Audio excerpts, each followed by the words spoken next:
Nos dias 27, 28 e 29 de abril de 1958, celebrou-se com grande pompa e circunstância o 30º aniversário da subida de Salazar ao poder. E os seus indefetíveis inauguram-lhe uma estátua de autoria de Francisco Franco no pátio do Palácio Foz, onde funcionava o CNI.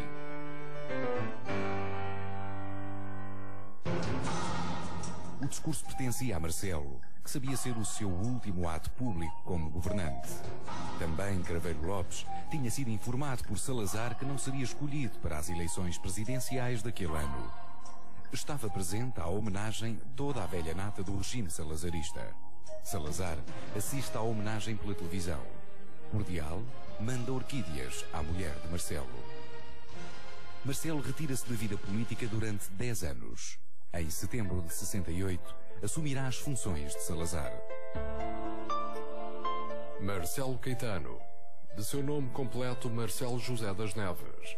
Nasceu em Lisboa a 17 de agosto de 1906, filho de um funcionário das alfândegas. Brilhante aluno, frequentou a Faculdade de Direito de Lisboa, onde se doutorou aos 25 anos. Colabora em vários jornais monárquicos.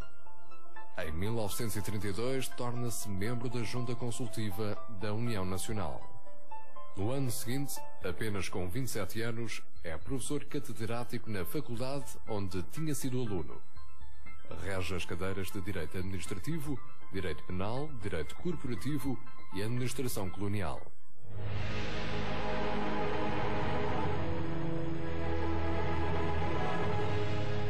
Em 1942, ocupa o seu primeiro cargo político como procurador da Câmara Corporativa. De 1940 a 44, é o comissário da Mocidade Portuguesa, que em 1936 viera substituir a ação escolar de vanguarda. Marcelo Caetano era um dos ideólogos do novo Estado corporativo.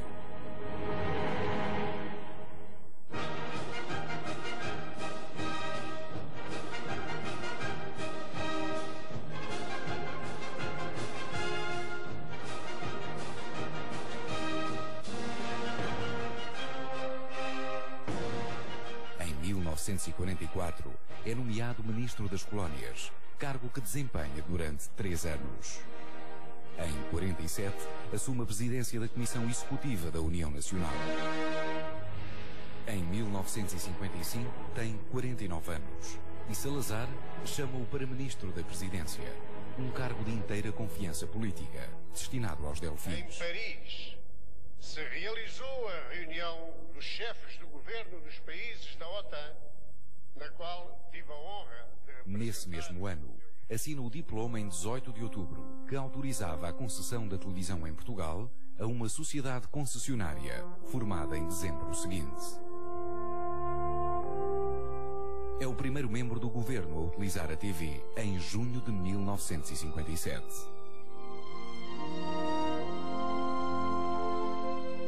A campanha de Humberto Delgado e a campanha do regime nessas eleições, contra a qual esteve em desacordo, dominada pelos ultras e pela violência do regime expresso nas posições, e a atuação de Santos Costa, Ministro da Defesa, levam-no a ser demitido de Ministro. Salazar e os duros não viam com bons olhos a sua perspectiva reformista do regime. Salazar, numa atitude aparentemente salomónica, demite Marcelo e, do outro lado, Santos Costa, que já estava há 22 anos no governo. Marcelo defendera, contra o parecer de Salazar e dos duros, a reeleição do general Craveiro Lopes. Marcelo abandona a vida política e dedica-se em exclusivo ao ensino. Mantém alguma vida social. Em 1958, é uma das presenças no Teatro de São Carlos para ouvir Maria Callas, na Aida, com Alfredo Strauss. Em 1959, é nomeado reitor da Universidade de Lisboa, cargo de que se demitirá em 62, por protesto contra a invasão da cidade universitária pela polícia de choque, durante a crise académica daquele ano, liderada por Jorge Sampaio. Ainda em 1962, já com Adriano Moreira como Ministro do Ultramar, é-lhe pedido um parecer sobre a situação ultramarina e as soluções que deveriam ser tomadas. Marcelo defende uma solução federalista, uma espécie de Estados Portugueses Unidos, defesa que lhe irá criar alguns engulhos nas esferas militares, a quando da sua indigitação para sucessor de Salazar.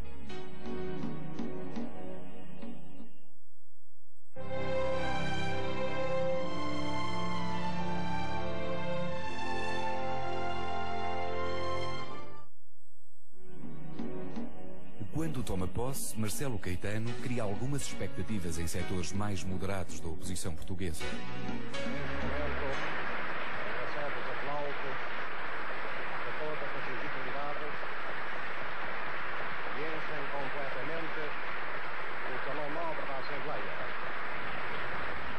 O Sr. Presidente da República resolveu, no seu alto critério e segundo as normas constitucionais, designar-me para a presidência do Conselho de Ministros.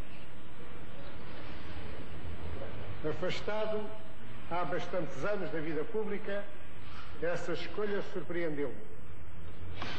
Tenho a consciência do que valho e do que posso e nunca poderia considerar-me à altura das gravíssimas responsabilidades deste momento histórico. Defende a renovação na continuidade. A expressão que fica é a evolução na continuidade.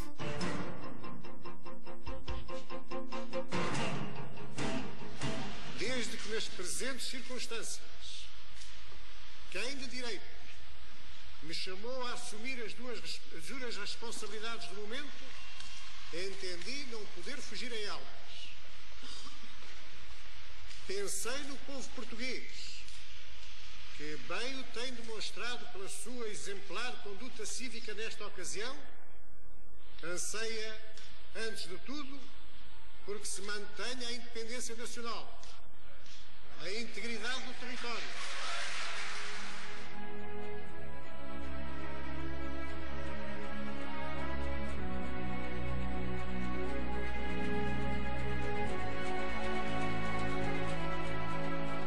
Logo em outubro de 68, faz a sua primeira viagem ao sul do país.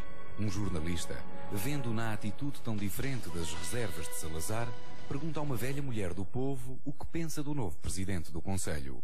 E ela responde: este Salazar parece mais simpático do que o outro. Chega-se ao fim do ano e 50% do orçamento do governo português é absorvido em encargos de defesa e guerra colonial.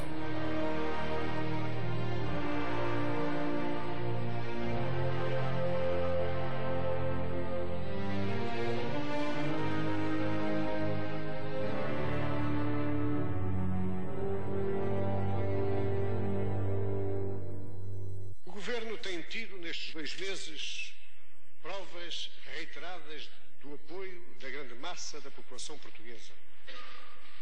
É indubitável que o país deseja a continuidade da ordem, da paz social, da moeda estável, do progresso económico seguro, da defesa do ultramar. Mas Marcelo entende como ninguém a necessidade de vender uma imagem pública que contradiga as dificuldades reais. É o primeiro político do regime a compreender o significado da televisão como o grande veículo da propaganda política. Fora ele o responsável pela lei da criação da televisão. Será ele o primeiro a utilizá-la, sistematicamente e com rigor, nas visitas à província e no contacto direto com a população através das conversas em família. A primeira conversa em família será transmitida em 8 de janeiro de 69, quando ainda largos setores acreditavam na sua primavera. Pareceu-me conveniente que, sobretudo no período que estamos a viver, houvesse possibilidade de contactos frequentes entre os que têm a responsabilidade do poder e o comum dos portugueses.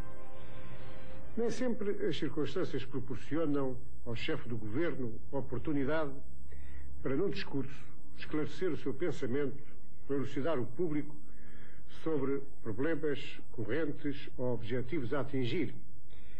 Mas os atuais meios de comunicação permitem conversar diretamente com as pessoas, sem formalismo, sem solenidades, sempre que seja julgado oportuno ou necessário.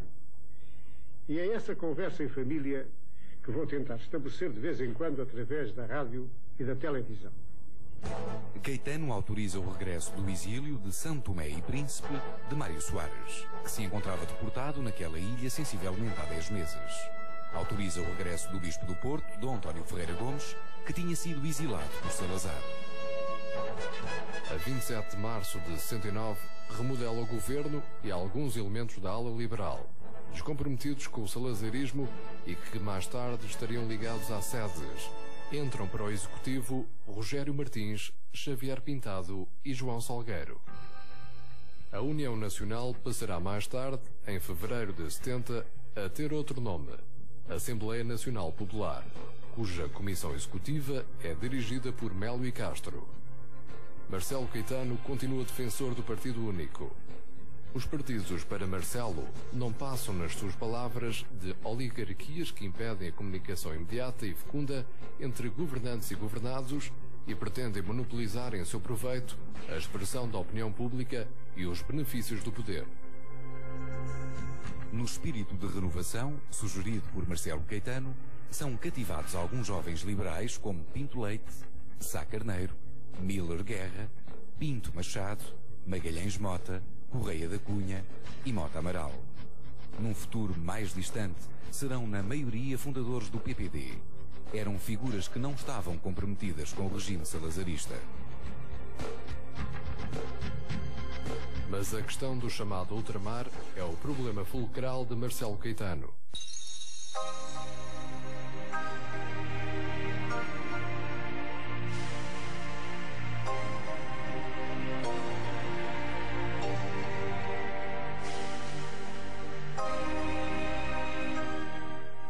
As eleições de 69 são vistas quase como um plebiscito ao problema ultramarino. Ele próprio reconhece em discurso que as eleições serviriam para que, nas suas palavras, cá dentro e lá fora ficasse bem claro se o povo português era pelo abandono do ultramar ou se estava com o governo na sua política ultramarina de progressivo desenvolvimento e crescente autonomia das províncias ultramarinas.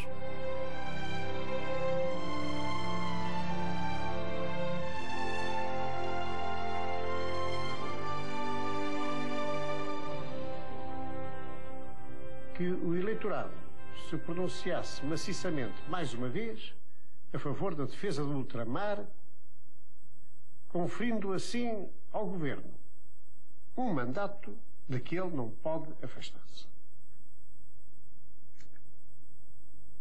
Infelizmente, não são só os estrangeiros que manejam neste sentido, de evitar esta manifestação da vontade nacional. São certos indivíduos, por desgraça nossa, nascidos em Portugal, e que descarregam o seu despeito por aqui ninguém os querer seguir, atuando junto de partidos e de governos de outros países para os levar a hostilizar a sua própria pátria. Não creio, aliás, que esse seja o melhor método para eles se imporem aos seus concidadãos, porque estou convencido de que mesmo a maioria dos que em Portugal se opõem ao governo e discordem da sua política tem o suficiente sentimento da dignidade nacional para repelir e repudiar essa maneira de agir.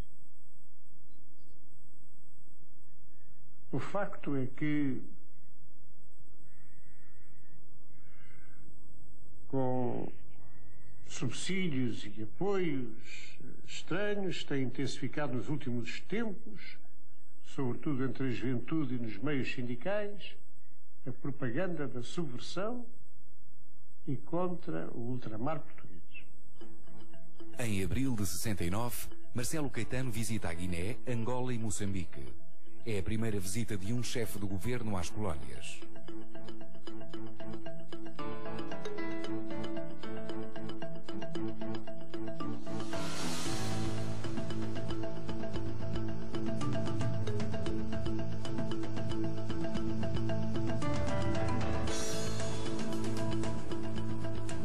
Preparam-lhe autênticos banhos de multidão. Marcelo fica impressionado e escreve: Não nego a influência muito grande que esta viagem exerceu sobre o meu espírito. Voltei da África convencido que seria uma traição ignóbil à gente de lá e à obra de cá pactuar com os corpúsculos que, por mero aventureirismo, só mantido graças a apoios internacionais, perturbavam num ou noutro ponto restrito dos imensos territórios de Angola e Moçambique a paz geral, contrariando a vontade da maioria. A partir de então, na questão fundamental da vida política portuguesa, Marcelo estava nas mãos dos ultras do regime.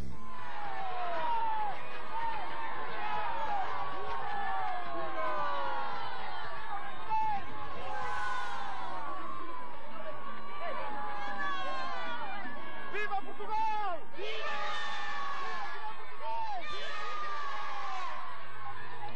Também Marcelo publicita como uma mais-valia política o desenvolvimento das colónias.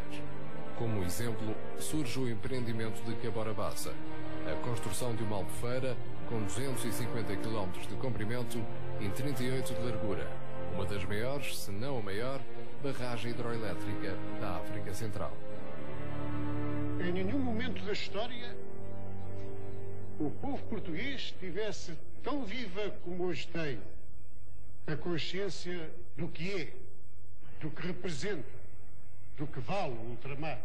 Centenas de milhares de jovens soldados passaram nestes últimos 10 anos pelas terras de África e do Oriente, sobretudo pela Guiné, por Angola e por Moçambique. E lá defenderam com risco de vida, e quantas vezes à custa da própria vida ou da sua integridade física, um solo onde há muitos séculos tremula a bandeira nacional e que os portugueses arrancaram à estagnação e à barbárie para nele construir sociedades civilizadas e abrir os sulcos do desenvolvimento económico e cultural.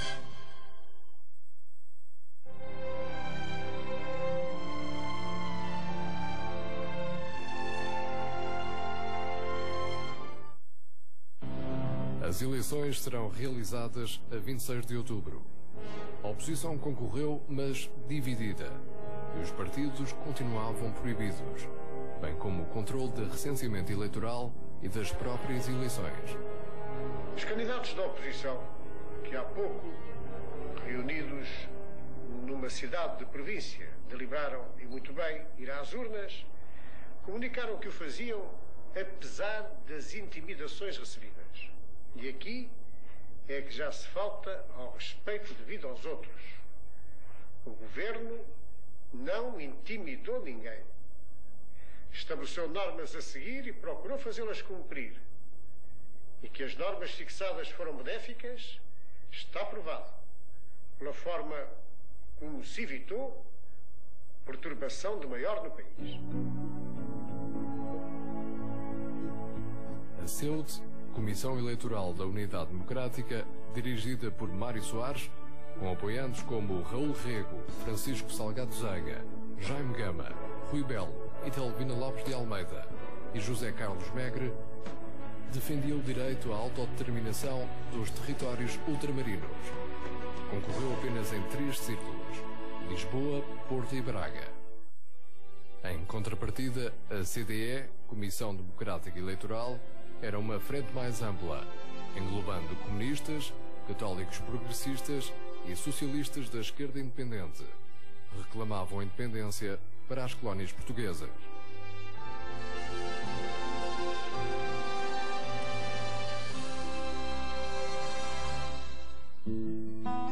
As eleições, novamente não livres, deram a Marcelo uma vitória a 100%.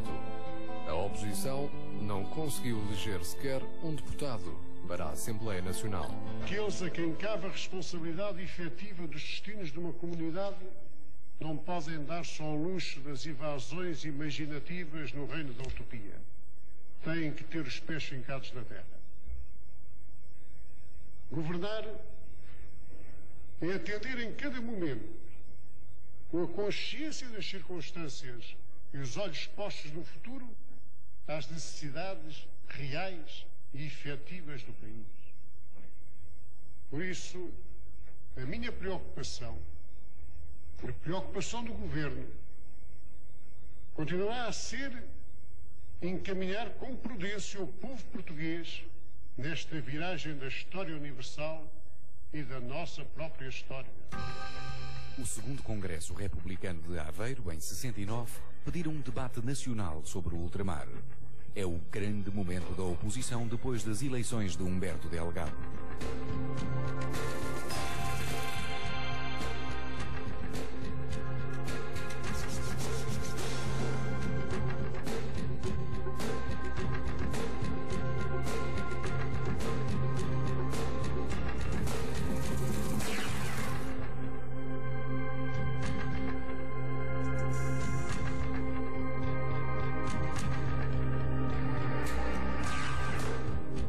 Em 1969 é o ano horribilis de Marcelo, aquele em que se desvanece a esperança da primavera. Dá-se a crise académica. Em abril, os estudantes entram em prolongada greve. Outros ocupam o Instituto Superior de Ciências Económicas e Financeiras. Américo Tomás é vaiado em Coimbra. O movimento estudantil em que a facção maoísta tentava imunizar as ações de luta não mais vai parar até ao 25 de abril. Em 1972 é abatido pela PIDE o estudante de Económicas e dirigente do MRPP, Ribeiro dos Santos. Nesse ano, o Ministério da Educação tinha recorrido aos gorilas para reprimir a contestação universitária. Os liberais, sobretudo Sá Carneiro e Pinto Balsemão, e também Pinto Leite, dirigente da ala liberal, falecido na queda de um helicóptero na Guiné, com mais deputados, Pinto Bulo e Leonardo Coimbra, apresentam na Assembleia Nacional propostas de lei da amnistia e de liberdade de associação e lei de imprensa que são derrotadas. O Estatuto da Imprensa é um diploma extenso que regula os problemas fundamentais da imprensa periódica e não periódica. Não pode ser apreciado levianamente. Como já disse, resultou de uma elaboração demorada, cuidadosa e com debate público. Terá, como é natural, os seus defeitos, mas possui muitas virtudes. Quando bem interpretado e aplicado, ficará a marcar o início de uma nova fase da vida da imprensa portuguesa. Queria que essa fase fosse de progresso em todos os sentidos e também de colaboração de todos na realização do interesse nacional. Alguns deputados liberais, entre os quais Sá Carneiro, tinham visitado os presos políticos em Caxias e Peniche. Posteriormente, Marcelo justifica o seu comportamento. Como nunca encontrei apoio seguro nos liberais, fui forçado a procurar esse apoio na maioria conservadora da Assembleia. Facto de maior importância de que os liberais foram os únicos responsáveis. Mas Marcelo tem dois problemas, a PIDE e a censura. Vai modificar nomes, mantendo tudo na mesma. Na sequência das eleições de 69, a PIDE é substituída pela Direção-Geral de Segurança. Apenas o nome muda, mas ninguém é afastado da organização criminosa. Em 30 de setembro de 1972, é publicada a Lei Orgânica da DGS, com um articulado ainda mais gravoso que o anterior. A ausência do advogado após a prisão do suspeito e a função atribuída por lei ao juiz durante as investigações relacionadas com o interrogatório do acusado, a validade e a manutenção das prisões, quanto à concessão de caução, passam a ser a função do diretor-geral, inspetores-chefes, chefes de secção e inspetores adjuntos. A censura que durante alguns meses abrandara, aperta-se de novo sobre os jornais, agora com o eufemístico nome de exame prévio. É o próprio Marcelo que justifica a não abolição da censura no seu livro depoimento. Quase meio século de regime de censura desabituaram os jornalistas do sentimento da responsabilidade, a começar pelos diretores dos jornais, que comodamente descarregavam sobre os censores o encargo de dizerem se um texto devia ou podia ser publicado. Desabituara também a administração pública das críticas e do esclarecimento oportuno da opinião. Os próprios leitores haviam perdido o critério para apreciar os jornais e a matéria neles inserida. Nos fins de 60 e no início da década de 70, surgem vários grupos maoístas com influência no setor universitário e organizações defensoras da violência armada como caminho para a queda do regime. Defendem a tomada violenta do aparelho de Estado. A polícia que assalta a Faculdade de Medicina apreende mais sebentas do que material subversivo. Eu agora vou verificar pelas atuações da polícia se isto corresponde ou não às atuações da polícia, não é verdade? Este mapa aqui, ou deles, estas portas ilegais todas chapeadas que estavam aqui, que juntamos pelo menos 1, 2, 3, 4, 5 portas ilegais, com obras aqui ilegais, portas chapeadas e blindadas. E o indivíduo que estava cá dentro, quando chegou aqui, estava um indivíduo cá dentro. E esse indivíduo não quis abrir a porta. Não nos quis, a intimação da polícia não quis abrir a porta. Pode saber mais ou menos a que horas? Foi cerca de 1 hora que a gente chegou aqui, porque nós recebemos uma denúncia telefónica que havia um código explosivo, não é verdade? É claro, a gente hoje tem que admitir essas coisas por todos os lados, não é? E em função disso é que a gente montou rapidamente aqui, deslocou o pessoal rapidamente para aqui e viemos para aqui. Não é? Olha, isto é claro, encontra-se aqui papéis todos como estes, olha, andar repressão à resistência, solidariedade com a luta dos estudantes e trabalhadores presos nas cadeias fascistas e outros papéis do género. LUAR, Liga de Ação e União Revolucionária, liderada pelo mítico Palma Inácio, que já em 61 desviaram um avião da TAP de Casablanca, o primeiro desvio aéreo do mundo, para sobrevoar Lisboa, lançando propaganda contra o regime. Aparece também a ARA, a Ação Revolucionária Armada, sob a orientação do PCP. E surgem as BR, Brigadas Revolucionárias, criadas e lideradas por Carlos Antunes e Isabel do Carmo após a ruptura em Argel, entre a Frente Patriótica de Libertação Nacional e o PCP. A primeira ação armada da LUAR é o assalto ao Banco da Figueira da Foz, operação dirigida por Palma Inácio, libertado de Caxias após o 25 de Abril. A primeira ação armada da ARA dá-se em 26 de outubro de 1970, com uma bomba no navio Cunene, destinado a levar material para a guerra colonial. A ARA destrói 16 helicópteros, inutiliza 11 aviões na base aérea de Tancos, destrói parcialmente as instalações da NATO em Oeiras e a Escola Técnica da PIDE em Sete Rios.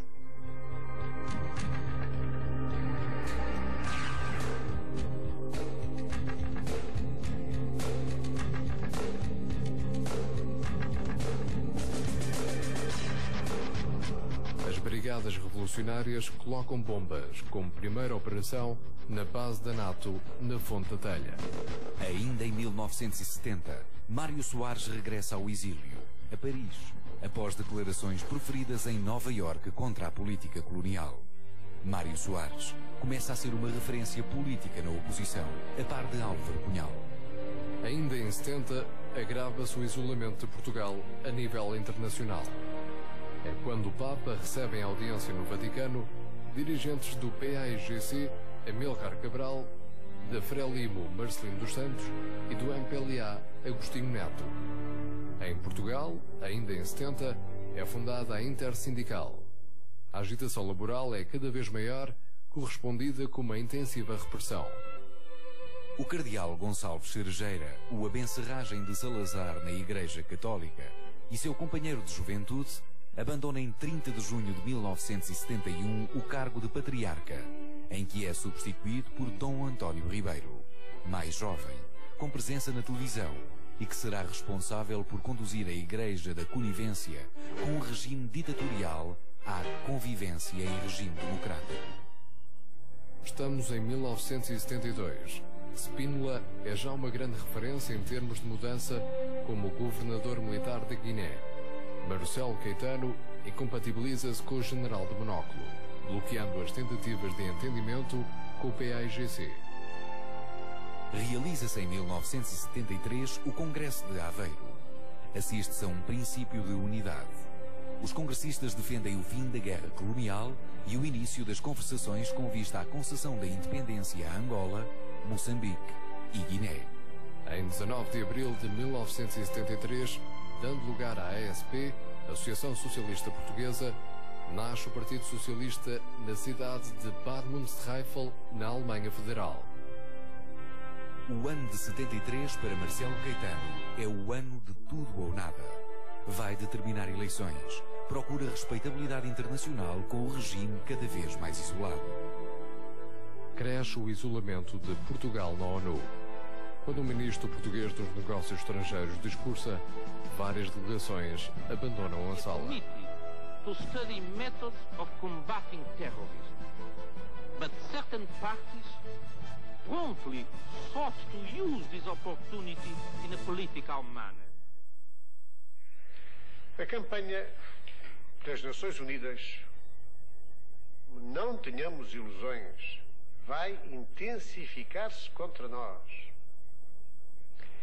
Querem que abandonemos Angola e Moçambique aos movimentos terroristas, esses movimentos que de sobra sabemos que estão apoiados pela União Soviética e pela China.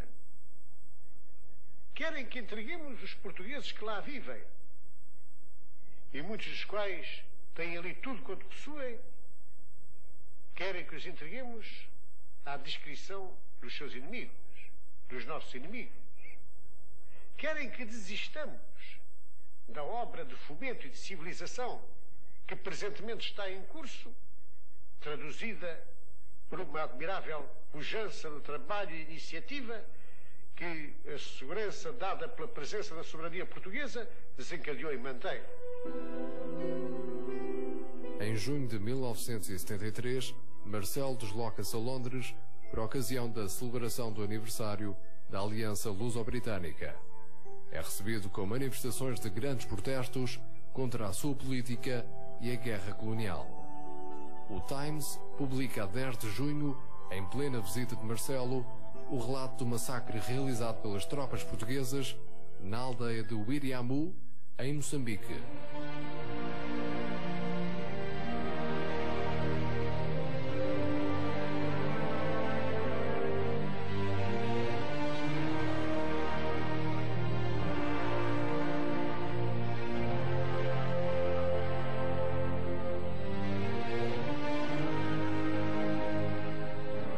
A denúncia feita pelo padre inglês Adrian Hastings em conferência de imprensa, na qual estiveram muitos oposicionistas portugueses no exílio, entre os quais Mário Soares.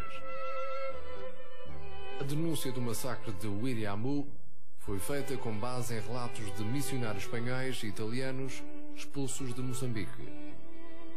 São responsáveis pelo massacre, chacina de mulheres e crianças, tropas do 6º Grupo de Comandos, transportadas para aquela aldeia em helicópteros.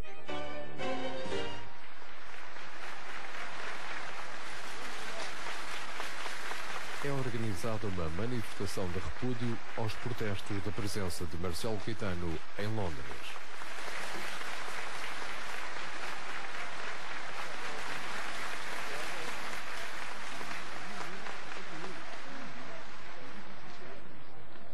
Não esperava esta manifestação, mas compreendo-a.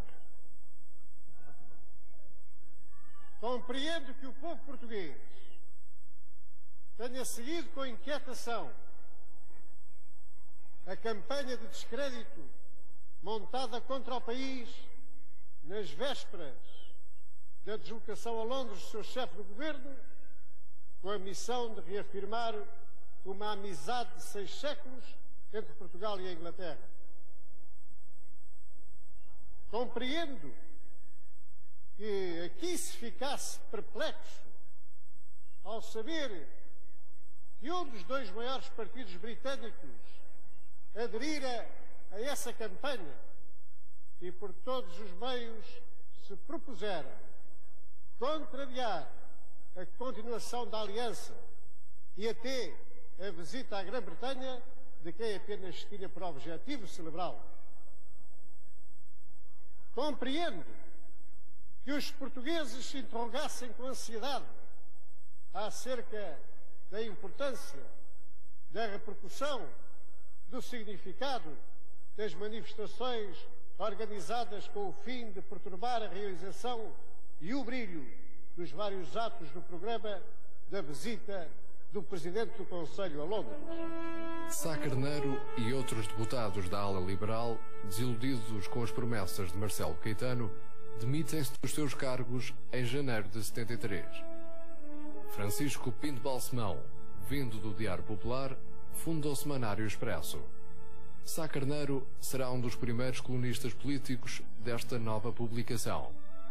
Nessa época, a imprensa mais acreditada diante do público era de esquerda, o República e o Diário de Lisboa. Nas eleições de 73, a oposição recusa-se a concorrer por falta de condições e liberdades políticas mínimas. Depois deste texto ter sido aprovado por unanimidade, a primeira Assembleia Nacional da nossa história, exprimindo a vontade soberana do nosso povo, proclama solenemente o Estado da Guiné-Bissau. Após o assassinato de Amílcar Cabral com a participação portuguesa, em setembro de 73, foi declarada unilateralmente em Medina de Boé a independência da Guiné. A independência da Guiné foi reconhecida pela maioria dos países com assento nas Nações Unidas. Senhores espectadores, a minha presença aqui, agora, neste momento, em Nova Vizela, eu estou convencido de que é um testemunho de que não têm o mais pequeno fundamento as atuardas que circulam na metrópole acerca da situação dificílima que se estaria a viver na Guiné. Estou aqui à vontade.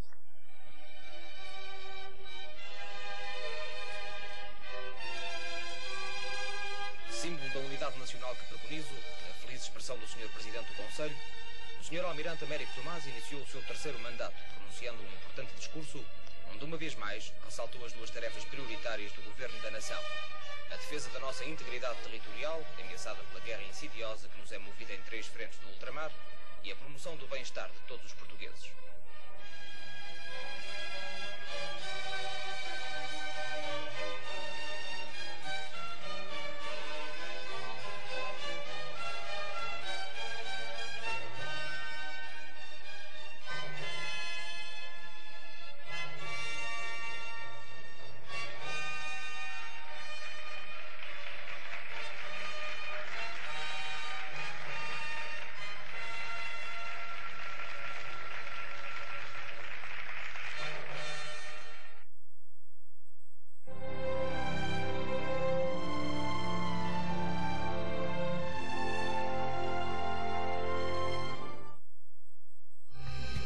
Em novembro de 1973, Marcelo Caetano consulta Spínola, que deixara já de ser governador militar da Guiné, sobre o estado de espírito das Forças Armadas.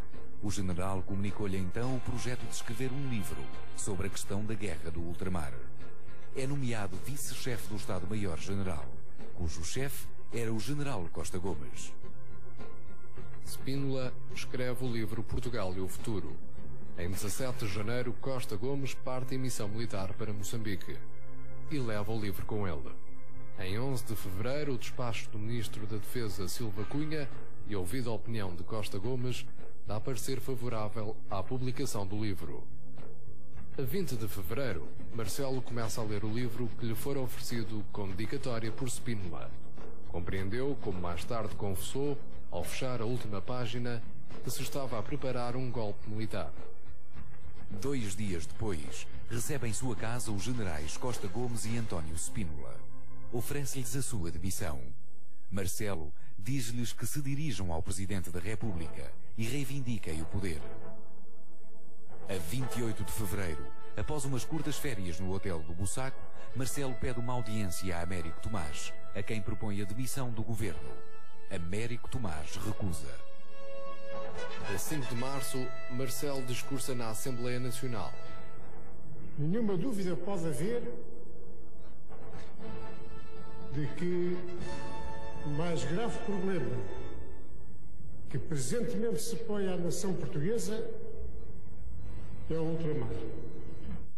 Não poderíamos, por exemplo, aceitar a negociação com o inimigo da Guiné em termos que nos privassem da autoridade para recusar negociações em Angola ou em Moçambique.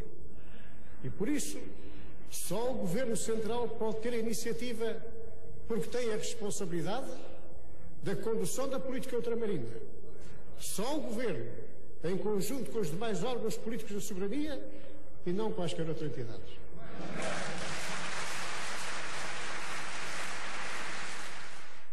Os insucessos dos novos Estados africanos, dos ensaios dos regimes democráticos, segundo o modelo anglo-saxão, rapidamente substituídos por ditaduras militares, em que o ditador assume a figura do velho Soba, ou por aquilo que eufemisticamente se chama o socialismo africano, no fundo o mesmo regime pessoal com as tintas teóricas do totalitarismo. O governo a que presido comprometeu-se numa orientação e não pode renegar os seus compromissos. Mas nem eu, nem nenhum dos homens que me acompanham no governo, nenhum de nós, ocupa os seus lugares por ambição pessoal. Anima-nos unicamente o espírito de servir o interesse nacional, o espírito de servir para a melhor maneira a pátria comum. É à Assembleia Nacional que compete dizer agora se o rumo que seguimos está certo. E disciplinadamente me submeterei depois ao veredicto de quem tem autoridade para o preferir. Nesse mesmo dia, mas em Cascais, os militares do Movimento das Forças Armadas aprovam o documento redigido por Melo Antunes, um borrão do que seria semanas mais tarde o programa do Movimento das Forças Armadas. Ainda no mês de março de 74, reúnem-se em Paris delegações de alto nível, chefiadas por Cunhal e Soares do PCP e do PS. Decidem lançar um comunicado conjunto a ser difundido no dia 25 de abril. Marcelo Caetano quer que as Forças Armadas respondam ao seu apelo na Assembleia Nacional sobre a política ultramarina. Tanto Costa Gomes como Spínola e o almirante Bagulho recusam-se ao encontro dos oficiais generais com o primeiro-ministro. A 13 de março, Marcelo chama-os a São Bento e comunica-lhes que vão ser exonerados dos seus postos. No dia seguinte, com o general Paiva Brandão a ler o discurso da aceitação política do governo por parte das Forças Armadas, dá-se a reunião do que na altura ficou conhecido como a Brigada do Reumático. Finalmente, move-nos como supremo objetivo o bem da pátria. No momento em que o progresso da nação e o bem-estar dos portugueses dependem da proteção que lhes é dada pelas forças militares, é também oportuno dizer a Vossa Excelência que estamos unidos, firmes e cumpriremos o nosso dever, sempre e onde quer que o exija o interesse nacional. O país está seguro de que conta com as suas Forças Armadas e em todos os escalões destas não poderão restar dúvidas acerca da atitude dos seus comandos. Pois vamos então continuar, cada um na sua esfera, dentro de um pensamento comum, trabalhar a bem da nação.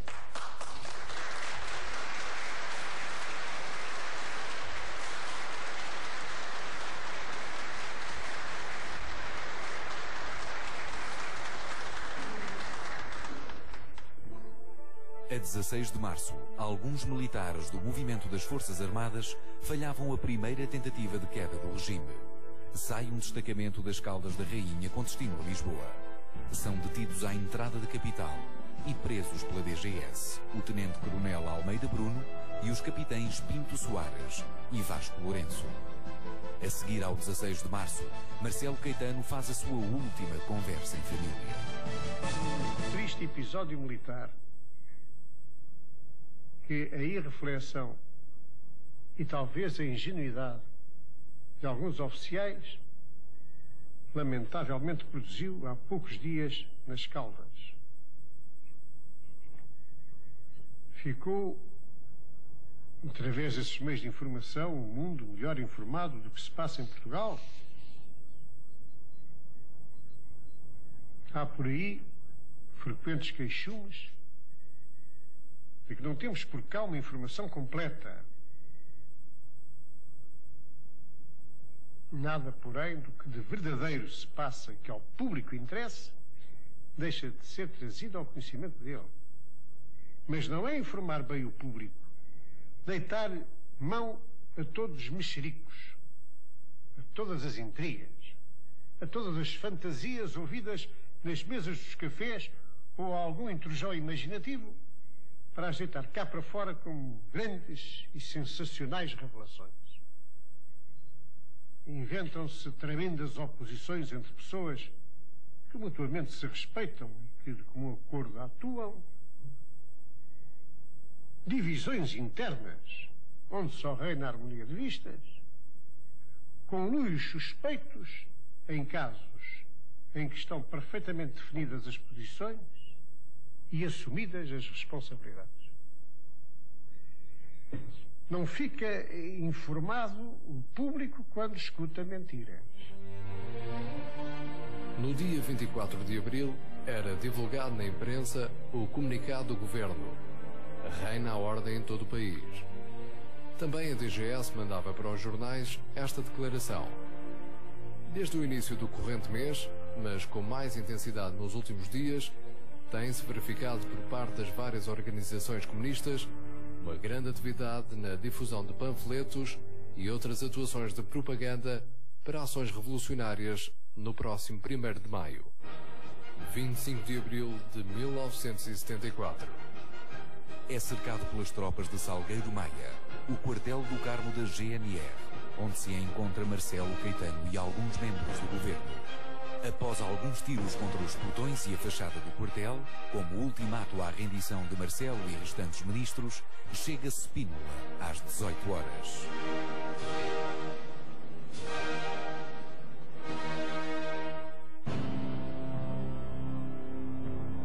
Uma hora e meia depois, dá-se a rendição e Marcelo abandona o quartel do Carmo em direção à Pontinha, num chaimite chamado Bula.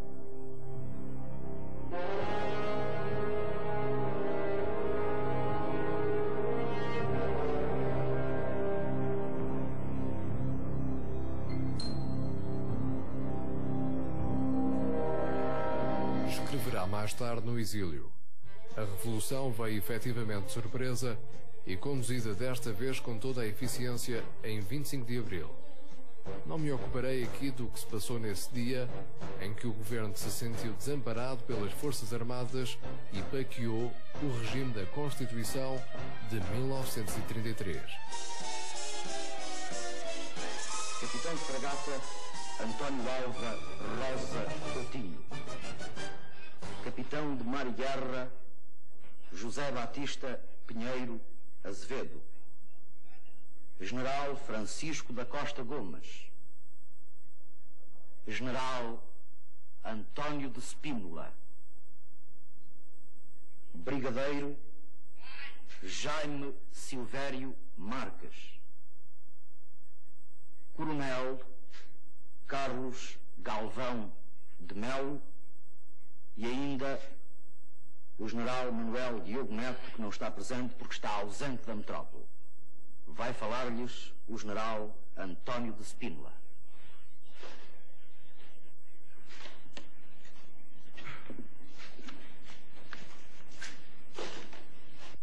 Proclamação da Junta de Salvação Nacional.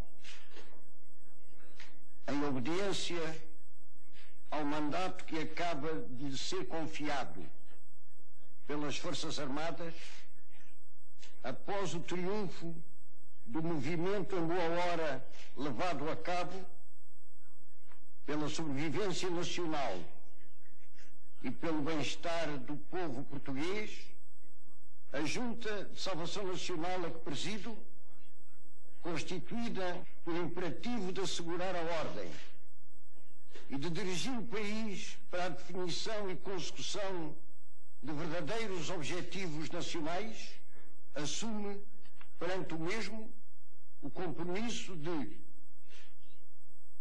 garantir a sobrevivência da nação como pátria soberana no seu todo pluricontinental. Promover desde já a consciencialização dos portugueses, permitindo plena expressão a todas as correntes de opinião, em ordem a acelerar a constituição das associações cívicas que hão de polarizar tendências e facilitar a livre eleição por sufrágio direto de uma Assembleia Nacional Constituinte e a sequente eleição do Presidente da República. Garantir a liberdade de expressão e pensamento. Abster-se de qualquer atitude política que possa condicionar a liberdade da eleição e a tarefa da futura Assembleia Constituinte e evitar, por todos os meios, que outras forças possam interferir num processo que se deseja eminentemente nacional. Pautar a sua ação pelas normas elementares da moral e da justiça, assegurando a cada cidadão os direitos fundamentais estatuídos em declarações universais e fazer respeitar a paz cívica, limitando o exercício da autoridade à garantia da liberdade dos cidadãos. Respeitar os compromissos internacionais decorrentes dos tratados celebrados. Dinamizar as suas tarefas em ordem a que, no mais curto prazo, o país venha a governar-se por instituições de sua livre escolha. Devolver o poder às instituições constitucionais, logo que o Presidente da República é eleito, entre no exercício das suas funções.